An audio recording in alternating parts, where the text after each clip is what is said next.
New Mexico State University hosts a teaching business ethics conference in Las Cruces, and the keynote speaker at the conference blew the whistle on Enron corruption.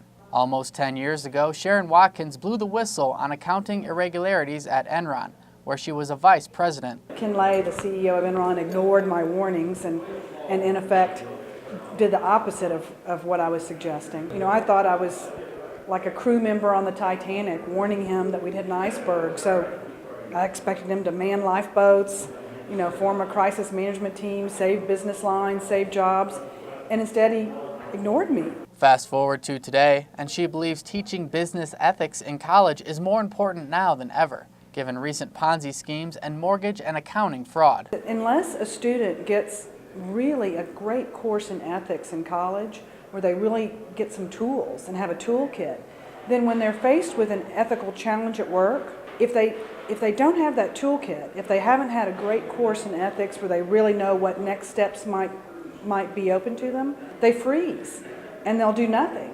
And by doing nothing, it's sort of like passive acceptance of the corrupt behavior. At Hotel Encanto in Las Cruces, business professors from different colleges in New Mexico meet to discuss effective ways of teaching ethics. NMSU marketing professor Bruce Huhmann. So all we're doing is teaching them decision-making skills. It's still up to the individual themselves. You know, do they want to do this? But we try to show them what the benefits are of behaving ethically. Does your personal values fit in with the company or organization's values that you work for?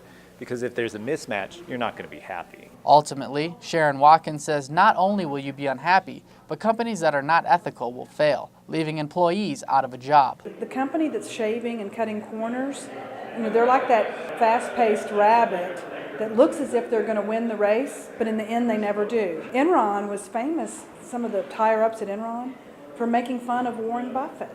Like, oh, he's such an old dinosaur. And look who's laughing now. Warren Buffett, his Mid-Atlantic Energy owns Enron's prized crown jewel pipeline. You know, so in the end, he has one of Enron's best assets, and Enron is no more. Watkins encourages employees to leave companies they don't feel comfortable with, even in a tough job market. That if your value system is challenged at your place of employment on a routine basis, you should leave. For KRWG, I'm Andersen.